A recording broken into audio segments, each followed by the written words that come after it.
আমরা capacity charge দিচ্ছি, and this capacity charge is backed by sovereign guarantee.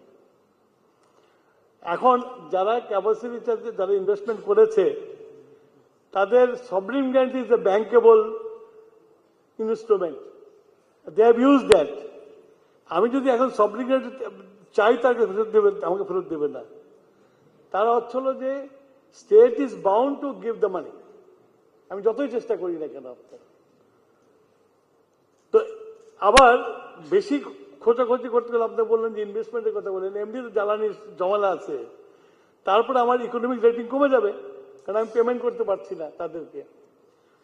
তো এমন একটা পরিস্থিতির মধ্যে আমরা দায়িত্বভার গ্রহণ করেছি এবং আমরা প্রতিনিয়ত আমরা এই এনার্জি সিকিউরিটি নিয়ে কাজ করছি।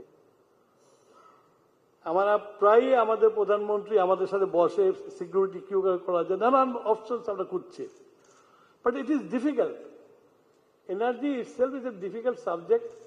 তারপর আবার আপনার ইরান আর ইসরায়েল যুদ্ধ আর একটা ই করে দিয়েছে। যেমন আমাদের সাথে এলএনজি আনার কন্ট্রাক্ট ছিল কাতারের সাথে, লম্বা কন্ট্রাক্ট ছিল,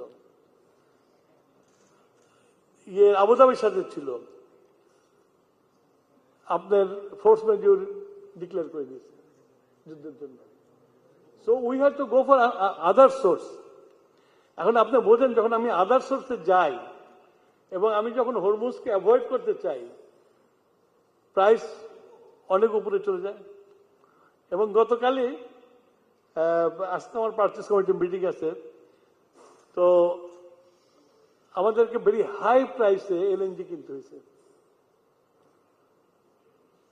তো অর্থ সচিব বলছিল যে আপনারা যদি এত দামে কেনেন তা আমাদের যে বাজেটারি ইয়ে আছে সাবসিডি দেওয়ার, সেটা তো শেষ হয়ে যাবে, বেশিদিন চলবে না। তাহলে অর্থ মন্ত্রণালয়ের তো একটা লিমিট আছে আপনার। এমনি তো বেশি দামে বিদ্যুৎ কিনছি আমরা, আমাদের এনার্জি কমিশনের চেয়ারম্যান সাহেব বসে আছেন, বেশি দামে আমরা বিদ্যুৎ কিনছি, বিক্রি করছি আমরা কম দামে। সেটার জন্য এই যে আপনার আমার জন্য সবচেয়ে বড় ডিফিকাল্টি হয়ে গেছে যে বকেয়া বিল রেখে গেছে 67,000 crore টাকা। আমি এটাকে কিভাবে ঠিক করব আমি নিজেও জানি না।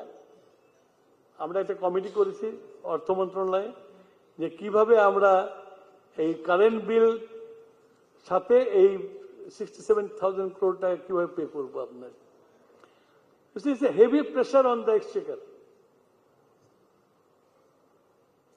তো আমি এইগুলো কথা বলছি যে আপনারা ভয় পাবেন না, আপনারা ভয় পাবেন না, আমরা হ্যান্ডেল করছি এবং খুব ডেডিকেটেডলি অনেস্টলি হ্যান্ডেল করছি। মাওবাই আগে বলেছে যে আমি তো আপনাদের লোক, আমি তো ব্যবসা বাণিজ্য করে এখানে এসেছি। I know the pain of businessman, I know the pain of bank. আমরা বাঙালি জাতি, আমরা ব্যবসা যারা করেছি, ইন্ডাস্ট্রি যারা করেছি, আমি বলবো যে আমাদের মতো এত সাহসী কেউ নাই।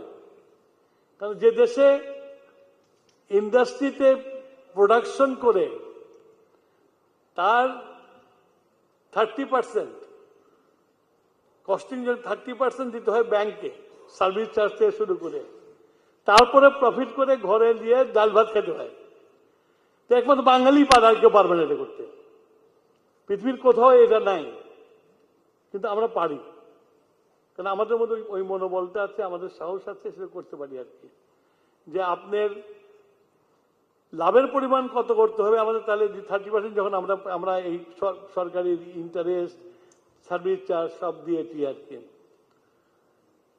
তো এটাও আমাদের মাথায় আছে যে আমাদেরকে ইনভেস্টমেন্ট আনতে হবে, দেশকে ঘোরাতে হবে। এবং আপনি যেটা বললেন যে ব্যাংক খালি হয়ে গেছে, এই ব্যাংক খালি হয়েছে মানুষে, মানে কি বলবো, যে আমার কাছে এমনও আছে, আমার আত্মীয় স্বজনই আছে, সারা জীবন চাকরি করছে, রিটায়ারমেন্টের টাকাটা নিয়ে দিছে আপনার এই ব্যাংকগুলোতে, বিশেষ ইসলামিক যে ব্যাংকগুলো আছে, দিছে প্রফিট বেশি পাবে, টাকা জমা দিছে, এখন তাদের নাই। এবং আমি বলি আপনাদের, আমার একজন আত্মীয় তার সংসার চলছে না।